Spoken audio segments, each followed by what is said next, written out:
Hi student, GIT का online class में आप सबका स्वागत है। और आज की क्लास हम लोग जानेंगे अकाउंटिंग कॉन्सेप्ट के बारे में।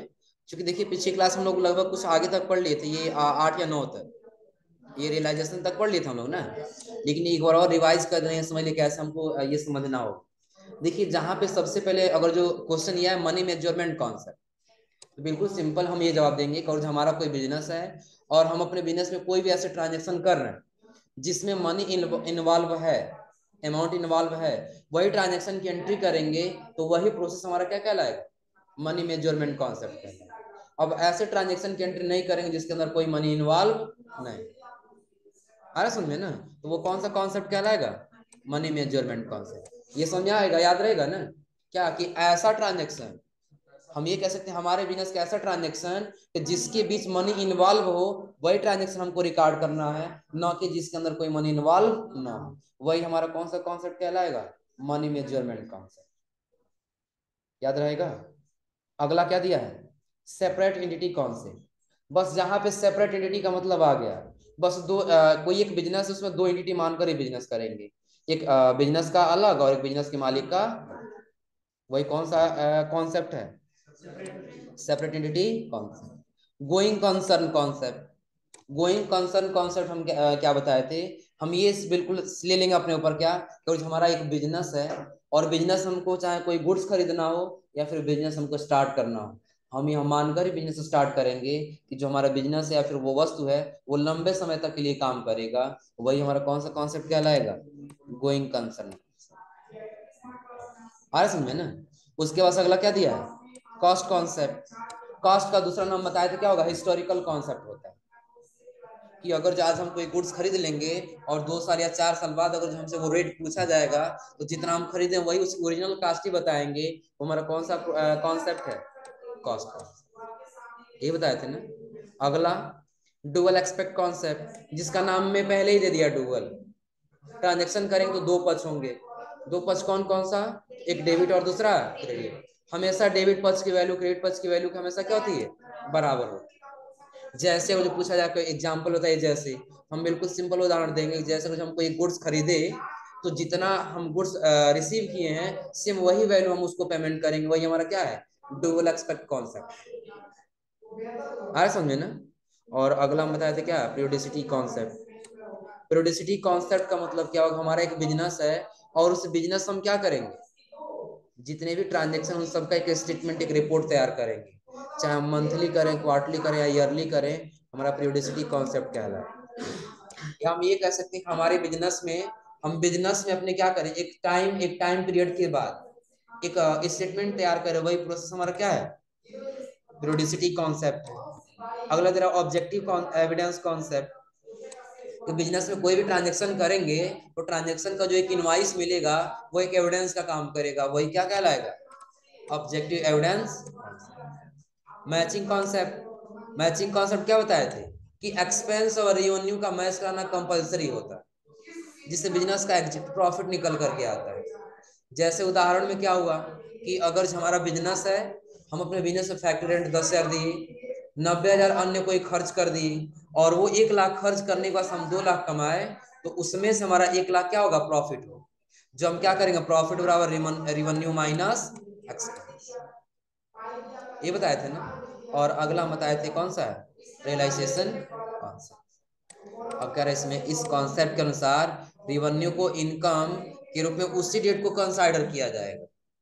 सपोज करिए कि अगर आप कोई गुड सेल कर दिए और वो क्रेडिट बेस पे सेल किए हैं, तो जिस दिन वो मनी रिसीव होगा आपको उसी डेट को कंसाइडर यानी उसी डेट को रिकॉर्ड करना होगा। अब ऐसा नहीं कि जिस दिन आपका इनकम हुआ ही नहीं उसी दिन आप इनकम मान के रिकॉर्ड कर लीजिए, तो आपका ट्रांजेक्शन सारा क्या हो जाएगा, गलत हो जाएगा। आ रहा समझे ना।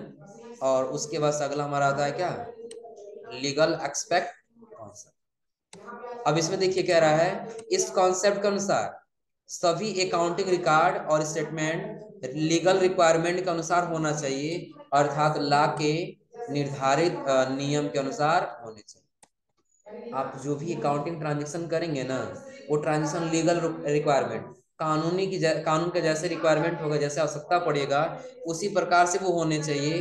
अर्थात जो कानून होता है कानून के नियम के अनुसार ही होने चाहिए, कानून के विरुद्ध नहीं होना चाहिए। वही आपका क्या है, लीगल एक्सपेक्ट कॉन्सेप्ट। जैसे आप लोग सुने होंगे कि ये लीगल काम करता है तो ये अनलीगल काम करता है, तो लीगल होना चाहिए, अनलीगल नहीं होना चाहिए। और इसके बाद अगला आता है क्या, एक्रूवल कॉन्सेप्ट। अब एक्रूवल कॉन्सेप्ट देखिए क्या कह रहा है, तो कह रहा है इस कॉन्सेप्ट के अनुसार रिवेन्यू को अर्न जनरेट होने पर रिकॉर्ड करना चाहिए, न कि रिवेन्यू प्राप्त होने पर।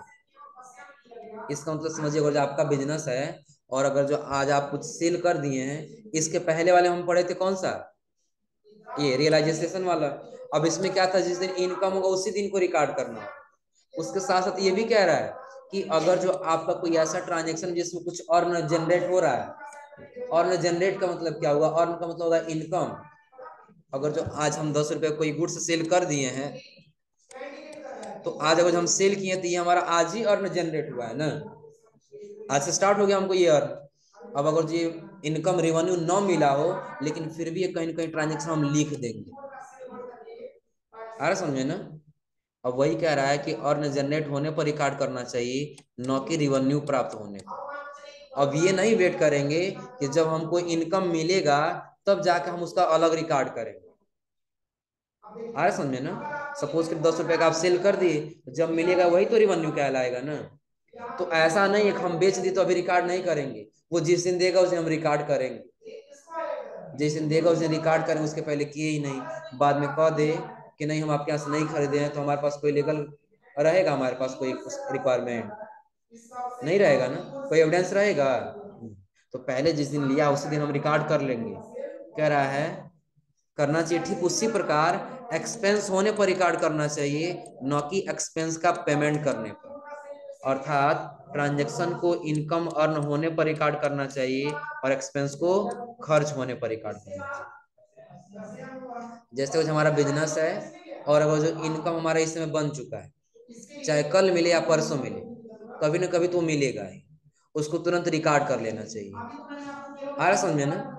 अगर जो आपके बिजनेस में कुछ एक्सपेंस हो रहा है, सपोज करिए कि अगर जो हमारा बिजनेस है और हमारे बिजनेस में इलेक्ट्रिसिटी बिल आ गया, मान लेते हैं 10,000 रुपये। कितना आ गया, 10,000 रुपये। जब हमको पता है कि हमारे बिजनेस का जो इलेक्ट्रिसिटी बिल है वो 10,000 आ चुका है, तो एक्सपेंस में ही तो जा रहा है ना। तो ये हम पेमेंट करें या ना करें, लेकिन एक्सपेंस में पहले ही हमको रिकॉर्ड कर लेना चाहिए कि 10,000 का हमारा क्या आया है, इलेक्ट्रिसिटी बिल आया है। वो कौन सा कॉन्सेप्ट कहलाएगा, एक्रूवल कॉन्सेप्ट। बिल्कुल सिंपल, अगर जो नहीं समझ में आया तो बिल्कुल अपने ऊपर ले लीजिए। हमारा बिजनेस है, हम किसी व्यक्ति से उधार में सेल करेंगे, तो हम सेल करते उस ट्रांजेक्शन का रिकॉर्ड कर देंगे कि फला व्यक्ति से हमने इतने रुपए का ये सामान क्रेडिट बेस पर दिया, ना कि ये नहीं वेट करें जब वो पैसा देगा तब रिकॉर्ड करें। वो कौन सा कॉन्सेप्ट है, एक्रूवल कॉन्सेप्ट। यानी कि कॉन्सेप्ट पहले ही आपको सचेत कर दे रहा है कि देखिए जब आप किसी व्यक्ति को पैसा कुछ गुड सेल कर दिए, तो तुरंत उस ट्रांजेक्शन का रिकॉर्ड करिए, आपको उसको अर्न होने यानी कि इनकम होने की वेट नहीं करना। और यदि आपने एक्सपेंस कर दिया है, खर्च कर दिया है, तो खर्च होते ही वो आपको रिकॉर्ड कर लेना। अब ऐसा नहीं कि आज खर्च कर दिए और 2 दिन के बाद पेमेंट करें, 2 दिन के बाद रिकॉर्ड करेंगे, ऐसा नहीं है। आज अगर आपने एक्सपेंस किया तो आज ही आपको वो क्या कर लेना होगा, रिकॉर्ड कर लेना। वो कौन सा कॉन्सेप्ट कहलाएगा, एक्रूवल कॉन्सेप्ट। अब इसकी बात से सबसे इंपॉर्टेंट हम लोग का आ जाता है क्या, टाइप्स ऑफ अकाउंट। अब देखिए अभी हमने कॉन्सेप्ट में आपको 11 तक बताया, कितना 11। अब इस 11 पॉइंट में आप लोग देख लीजिए, कोई ऐसा कॉन्सेप्ट है जो नहीं समझ में आया तो एक बार पूछ लीजिए, फिर दोबारा बता दे। मनी मेजरमेंट कॉन्सेप्ट क्या है, कि जो ट्रांजेक्शन है मनी इन्वॉल्व है तो उस ट्रांजेक्शन की एंट्री करेंगे, money measurement. Separate entity, business में 2 एंटिटी मानकर ही हम ट्रांजेक्शन करेंगे। गोइंग कंसर्न कॉन्सेप्ट क्या है, कि बिजनेस है तो हम ये एज्यूम करके ही चलाएंगे हमारा बिजनेस या कोई गुड्स है वो लंबे समय तक हमारे बिजनेस में काम करेगा। कॉस्ट कॉन्सेप्ट क्या है, हम ये बताएं कि जब भी हमारा कोई बिजनेस है और बिजनेस हम कोई भी काम अगर जो करेंगे तो क्या करेंगे हम वहां पे, सपोज करिए कि हम एक बिजनेस स्टार्ट कर दिए और आज कोई गुड्स खरीद लिए, और 2 साल के बाद अगर हमसे रेट पूछा जाए, हम ये नहीं कहेंगे 10,000 खरीदे इसमें 5,000 बताएंगे, जितने का खरीदे वही रेट बताएंगे, हमारा क्या कहलाएगा वो, कॉस्ट कॉन्सेप्ट। जैसे उदाहरण भी दिया है कि यदि हमने किसी फर्नीचर को 50,000 में खरीदा और 2 साल बाद भी अगर जो अकाउंट्स में उसकी एंट्री करना है तो उसका ओरिजिनल कास्ट ही रिकॉर्ड करेंगे। आ रहा समझे ना। और अगला हम बताएं क्या, डुअल एक्सपेक्ट कॉन्सेप्ट। ट्रांजेक्शन करेंगे, दो पक्ष इन्वॉल्व होंगे, पहला डेबिट और दूसरा क्रेडिट, दोनों का पक्ष क्या होगा, हमेशा बराबर। अगला पीरियोडिसिटी कॉन्सेप्ट, इस कॉन्सेप्ट के अनुसार हमको अपने बिजनेस का जो ट्रांजेक्शन है उसका टाइम टू टाइम क्या करना चाहिए, स्टेटमेंट तैयार करना चाहिए। कौन सा कॉन्सेप्ट है वो, पीरियोडिसिटी कॉन्सेप्ट। और अगला क्या दिया है, ऑब्जेक्टिव एविडेंस कॉन्सेप्ट, कि जो भी हम ट्रांजेक्शन करते हैं, एंट्री कर लेते हैं, तो वह हमारे लिए क्या बन जाता है, एक एविडेंस बन जाता है। और उसका बताएं क्या, मैचिंग। बिजनेस में इनकम और एक्सपेंस दोनों का मैचिंग कराना बहुत जरूरी होता है, जिससे बिजनेस में प्रॉफिट और लॉस का पता चलता है। एक्सपेंस ज्यादा हुआ तो लॉस, और रेवेन्यू ज्यादा हुआ तो इनकम। उसका क्या होता है, रियलाइजेशन। इस हम क्या बताएं कि कोई भी अगर जो आपका बिजनेस है, अगर जो आप जिस डेट को अगर जो इनकम हो रहा है उसी डेट को रिकॉर्ड करें। जैसे बिल्कुल सिंपल हम एक उदाहरण लेते हैं, इसमें दो चीज समझ लेते हैं, पहला ये रियलाइजेशन वाला और दूसरा एक्रूवल कॉन्सेप्ट वाला। क्या, तो सपोज करिए कि आज हम डेट ले लिए, पहली तारीख है, कितना तारीख है, पहली तारीख। तो पहली तारीख में अगर जो हम किसी कस्टमर से 100 रुपए का कोई गुड्स सेल किए हैं, तो सेल करते ही हम ये नोट कर लेंगे अपने ट्रांजेक्शन में कि हमने फला व्यक्ति से 100 रुपए का ये गुड्स सेल किया है। तो ये हमारा कौन सा कॉन्सेप्ट है, एक्रूवल कॉन्सेप्ट है। और अगर ये 10 तारीख को पैसा ला करके दे रहा है, हम 10 तारीख को ही रिकॉर्ड करेंगे, ऐसा नहीं कि हम पहली तारीख को रिकॉर्ड कर देंगे। वो हमारा कौन सा कॉन्सेप्ट है, रियलाइजेशन कॉन्सेप्ट। यानी कि जिस डेट को इनकम होगा वही डेट को आपको रिकॉर्ड करना होगा। अब दोनों में क्लियर हो रहा है ना। और बीच में क्या है, लीगल एक्सपेक्ट, कि जो भी बिजनेस करेंगे उसका जो भी स्टेटमेंट होगा, क्या होगा, रिपोर्ट होगा, वो ये कानून के तौर पे होना चाहिए, कानून के नियम के अनुसार होना चाहिए, वो अनलीगल नहीं होना चाहिए। तो लगभग ये 11 कॉन्सेप्ट जो दिया, ये क्लियर है ना, कोई दिक्कत इसमें। हाँ, कॉन्सेप्ट के बाद से हम लोग का आता है क्या, टाइप्स ऑफ। देखिए टाइप्स ऑफ अकाउंट में समझ लीजिए, इसमें हमको 3 अकाउंट मिलेगा। कितने अकाउंट्स मिलेंगे, 3। कौन कौन सा, तो पहला पर्सनल अकाउंट, दूसरा रियल अकाउंट, और तीसरा नॉमिनल अकाउंट। अब देखिए तीनों का अलग अलग कैटेगरी होता है। अगर हम एक बिजनेस कर रहे हैं ना, तो ये तीनों अकाउंट हमारे बिजनेस के लिए लाभदायक है। जो देखिए, जहां पर्सनल अकाउंट आएगा, वहां हम ये समझेंगे पर्सनल किसी एक व्यक्ति की बात किया जा रहा है। अगर जब बिजनेस हो तो किसी एक व्यक्ति का ही तो है ना, बैंक है तो किसी व्यक्ति का ही है, किसी व्यक्ति का नाम नहीं तो किसी व्यक्ति है, पर्सनल की तो बात किया जा रहा है ना। और अगर जो रियल में आएंगे तो रियल एसेट्स में आ जाएगा। किसमें आ जाएगा, एसेट्स।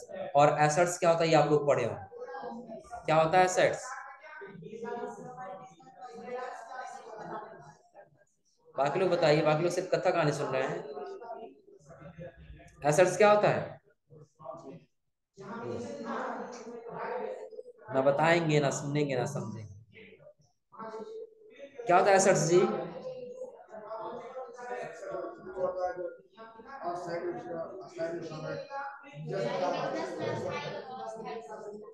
जो हमारे बिजनेस को, बिल्कुल सिंपल शब्द में समझ लीजिए, जो हमारे बिजनेस को अस्थायी रूप से या अस्थायी रूप से चलाने में मदद करे, वही क्या कहलाएगा, एसेट्स कहलाएगा। अब एसेट्स जितने भी आएंगे वो किस अकाउंट के अंतर्गत आएंगे, रियल अकाउंट। और अगला दिया नॉमिनल अकाउंट। देखिए यह इनकम और एक्सपेंस से रिलेटिव होता है। अगर जो कोई अमाउंट इनकम हो रहा है तो किस अकाउंट में आएगा, नॉमिनल में। कोई अकाउंट अगर जो एक्सपेंस हो रहा है तो वो किस में आएगा, नॉमिनल। जिसमें सबसे पहला दिया पर्सनल अकाउंट, जो कह रहा पर्सनल अकाउंट एक व्यक्ति के साथ उसकी घरेलू होम बिजनेस से बिजनेस डीलिंग से संबंधित होता है। अगर जो कोई पर्सनल अकाउंट ले लेंगे तो कोई भी अगर जो व्यक्ति है उसके चाहे घरेलू हो या फिर बिजनेस डीलिंग से संबंधित हो। बिजनेस डीलिंग में क्या होगा, कस्टमर आएंगे वो भी व्यक्ति हैं, कोई बैंक होगा वो भी व्यक्ति है। आ रहा समझे ना, ये जितने भी आएंगे वो किससे संबंधित होंगे, पर्सनल अकाउंट से। और आय कह रहा है यह अकाउंट नेचर पर्सन का इंडिविजुअल किसी फर्म या कंपनी का हो सकता है, चाहे कोई एक कंपनी हो या फिर कोई एक फर्म हो, चाहे कोई एक व्यक्ति हो, वो किसके अंतर्गत आएगा, पर्सनल अकाउंट। और आय कह रहा है यदि एक व्यक्ति बिजनेस से कुछ प्राप्त करता है, रिसीव एनीथिंग, तो क्या कहलाएगा? रिसीवर कहलाएगा। और आय कह रहा और बिजनेस में अकाउंट क्या होगा? डेबिट होगा। और अगला कह रहा है यदि एक व्यक्ति बिजनेस को कुछ देता है, give anything to business, business को कुछ भी देगा तब बिजनेस को क्या कहलाएगा? वो गिवर। और तब बिजनेस का अकाउंट क्या होगा? क्रेडिट। बिल्कुल सिंपल समझिए, हम दो अकाउंट ले रहे हैं, पहला क्या ले रहे हैं? डेबिट, और दूसरा क्रेडिट। अगर जो कोई भी व्यक्ति बिजनेस से कुछ पाएगा, कुछ लेगा, तो पाने वाला हो रहा है कि देने वाला हो रहा है? सपोज करिए कि आप अपने ऊपर ले लीजिए, आपका बिजनेस है, और यदि आप अपने बिजनेस से कुछ प्राप्त कर रहे हैं, कुछ रिसीव कर रहे हैं, तो आप पाने वाले हुए कि देने वाले हुए? पाने वाले हुए ना। तो पाने वाला ही तो रिसीवर कहलाएगा ना। और जब रिसीवर होगा तो रिसीवर के अकाउंट हमेशा क्या होगा? डेबिट। जितने भी पर्सनल अकाउंट के अंतर्गत आएंगे, कोई व्यक्ति हो, कोई बैंक हो, किसी कंपनी का नाम हो, किसी जगह का नाम हो, तो किस अकाउंट में आएगा? Personal account. और पर्सनल अकाउंट का कोई भी व्यक्ति यदि कुछ पाने वाला है तो रिसीवर कहलाएगा, यानी कि पाने वाला। और जब पाने वाला आएगा तो उसका अकाउंट क्या होगा? डेबिट। और यदि वही व्यक्ति बिजनेस को कुछ दे रहा है, बिजनेस को क्या दे रहा है? कुछ दे रहा है, तो वो क्या कहलाएगा? गिवर कहलाएगा। और यदि बिजनेस में वो गिवर कहलाएगा तब बिजनेस का अकाउंट क्या होगा? क्रेडिट। तो बिजनेस उसमें दे क्या होगा? तब उसमें हमारा अकाउंट क्या होगा? हम देने वाले होंगे, पाने वाले होंगे? देने वाले होंगे ना। तो गिवर यानी कि देने वाला, तब अकाउंट क्या होगा? क्रेडिट होगा। अब देखिए इसमें हम लोग को पहचाना है डेबिट कौन होगा और क्रेडिट कौन होगा। तो सबसे पहले बिल्कुल एक सिंपल उदाहरण बता रहे हैं यहाँ पे, कि अगर जो कोई भी पर्सनल अकाउंट में आएगा, जो एक व्यक्ति से संबंधित ही होगा, वो क्या किस अकाउंट में आएगा? वो पर्सनल अकाउंट। और यदि पर्सनल अकाउंट का है, और यदि वो अपने बिजनेस में कुछ रिसीव कर रहा है, बिजनेस में क्या कर रहा है? कुछ रिसीव कर रहा है, तो डेबिट होगा। और यदि वो बिजनेस को कुछ दे रहा है तो क्या होगा? क्रेडिट होगा। इतना क्लियर है ना। और उसके बाद कह रहा है रियल अकाउंट। अगला क्या कह रहा है? Real account. रियल अकाउंट में देखिए कह रहा है इसके अंतर्गत वे सभी अकाउंट्स आते हैं जो एसेट्स से संबंधित होते हैं। एसेट्स से संबंधित जितने भी खाते आ जाएंगे वो किस अकाउंट में आएंगे? Real account. जैसे फर्नीचर हमारा क्या है? एसेट्स है। कंप्यूटर क्या है? एसेट्स। आया समझे ना। कैश बिजनेस को चलाने के लिए मदद करता है ना, तो कैश भी क्या है? एसेट्स। आया समझे ना। ऐसी जो भी वस्तु बिजनेस को चलाने में मदद करती हैं वो क्या कहलाएंगी? एसेट्स। और अगर जो एसेट्स है तो किस अकाउंट के अंतर्गत आएगा? Real account. और यदि रियल अकाउंट में आएगा तब उसका रूल क्या है?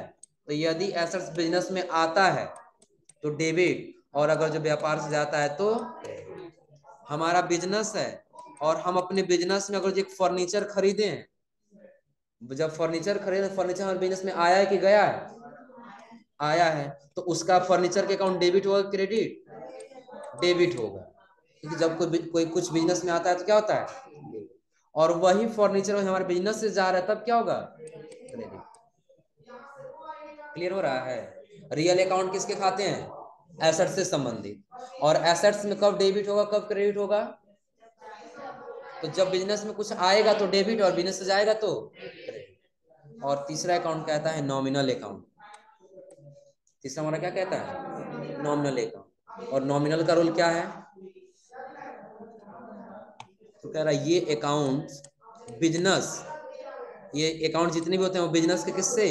एक्सपेंस, इनकम, गेन, लॉसेस से संबंधित होते हैं।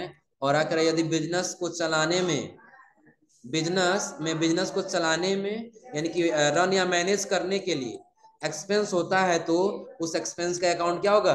डेबिट।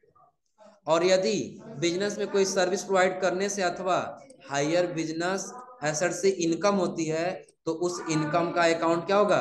क्रेडिट होगा। बिल्कुल सिंपल शब्द में समझ लीजिएगा कि जितने भी एक्सपेंस, प्रॉफिट, लॉस आएगा वो किस अकाउंट के अंतर्गत आएगा? नॉमिनल। और नॉमिनल अकाउंट में यदि एक्सपेंस होगा, व्यय खर्च होगा, तब उसका अकाउंट क्या होगा? डेबिट। और कुछ इनकम होगा तो उसका अकाउंट क्या होगा? क्रेडिट। क्लियर है ना। देखिए नॉमिनल का रूल बहुत जल्दी याद होगा। एक्सपेंस, इनकम और गेन से संबंधित जितने भी खाते होंगे वो किस में आएंगे?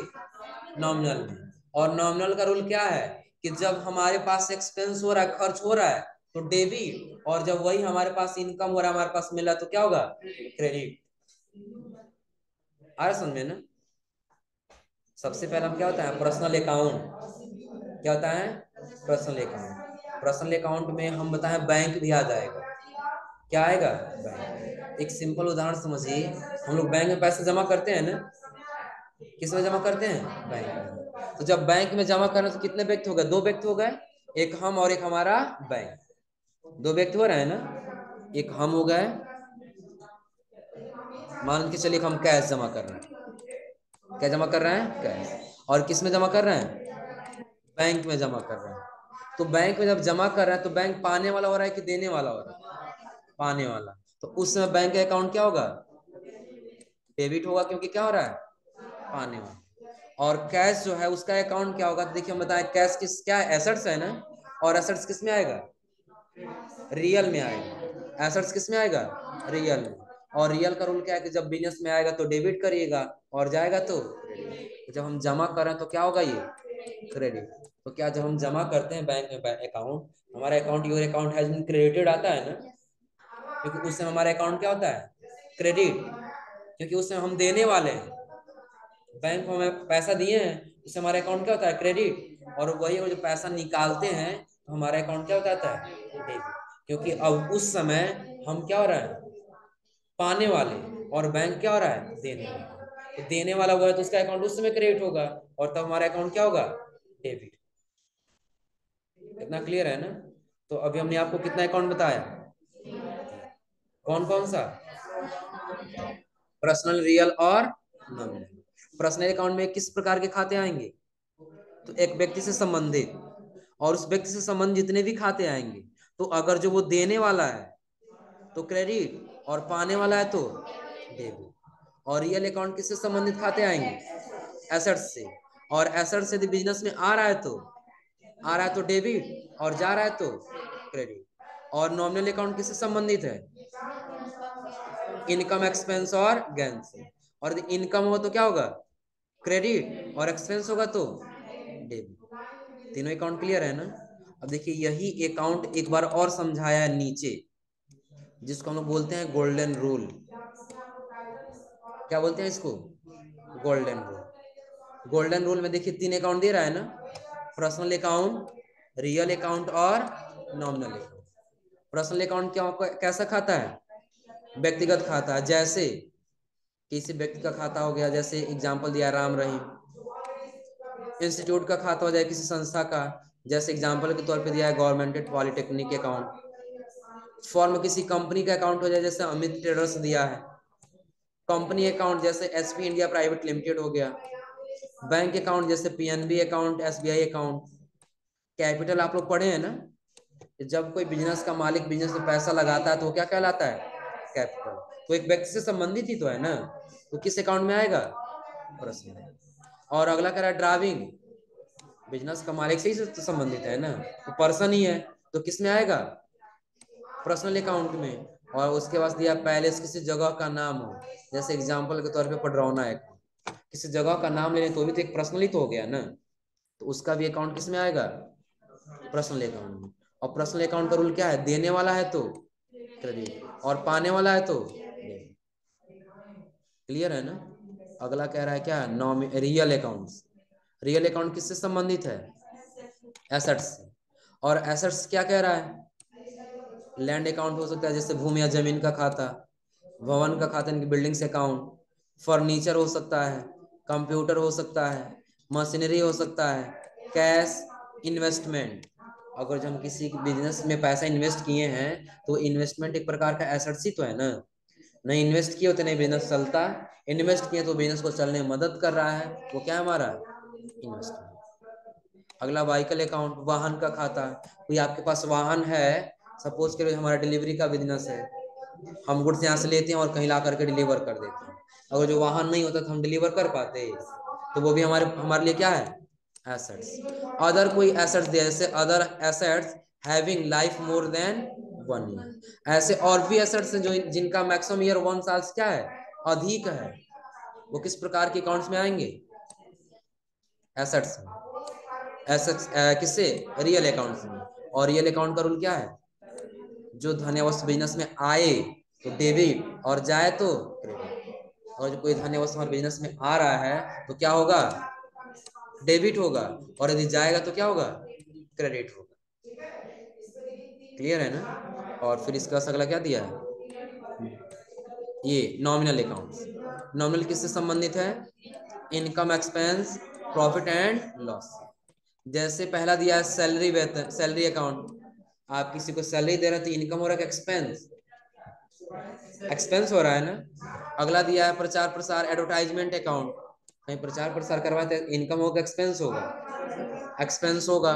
किराया, रेंट अकाउंट, किराया का खाता हो सकता है, अगर जो आपका बिल्डिंग है किसी को रेंट पे दिए हैं तो इनकम हो रहा है, और आप कहीं रेंट पे रह रहे हैं तो एक्सपेंस हो रहा है। अगला कह रहा है कि आप वेजेस अकाउंट, मजदूरी का खाता, किसी मजदूर का पैसा देंगे वो क्या है, आपका एक्सपेंस है।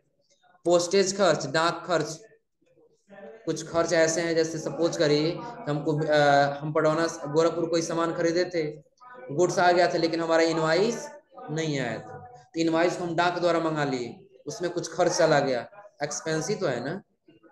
अगला दिया इंटरेस्ट अकाउंट, किसी को ब्याज दे रहे हैं तो एक्सपेंस, और किसी से ब्याज ले रहे हैं तो इनकम। अगला परचेज अकाउंट, कुछ खरीद रहे हैं अगर जो, तो पहले तो एक्सपेंस होगा ना, खरीदेंगे तो एक्सपेंस होगा। और वहीं कह रहा है सेल्स अकाउंट, और जब सेल करेंगे तो क्या होगा, इनकम। और अगला तरह कमीशन अकाउंट, किसी को कमीशन देंगे तो एक्सपेंस, और कमीशन लेंगे तो इनकम। तो अगर जो इनकम और एक्सपेंस कितने भी अकाउंट, जितने भी अकाउंट आए किसमें आ जाएगा, नॉमिनल अकाउंट। और नॉमिनल अकाउंट का रूल क्या है, तो जब व्यय यानी कि हानि होगा तो डेबिट, और जब आय यानी कि लाभ होगा तो। क्लियर है ना, कोई दिक्कत इसमें। तो अभी जो हम आप लोग को अकाउंट बताएं, अकाउंट क्लियर है ना। अब देखिए इसके बाद से ये आप लोगों को सिर्फ अकाउंट समझ लेना कैसे, कौन सा अकाउंट है। अगला हम लोग इसमें से जानेंगे कौन सा, ट्रांजेक्शन के बारे में। परचेज करेंगे तो कैसे एंट्री करेंगे, और सेल करेंगे तो कैसे एंट्री करेंगे, ये हम लोग को जानना है किससे, जनरल एंट्री से। क्योंकि हम पहले बताए थे ट्रांजेक्शन को पहले समझना होगा, समझने के बाद उसको क्या करना होगा, एंड जनरल एंट्री करना होगा। तो जब हम ये जाने रहेंगे तभी तो ट्रांजेक्शन समझ पाएंगे ना। तो समझने के बाद से हमको क्या करना होगा, जनरल एंट्री करना होगा। इतना क्लियर है ना। तो ये आज आप लोग जो है गोल्डन रूल जो है अच्छे से पढ़ करके आइए, यानी कि टाइप्स ऑफ अकाउंट। क्लियर है ना। उसके बाद अगली क्लास में आपको बताएंगे यही जनरल एंट्री क्या है। क्लियर है ना। तो आज आप लोग यहाँ तक पढ़ के घर से समझ के अच्छे से आइए लोग।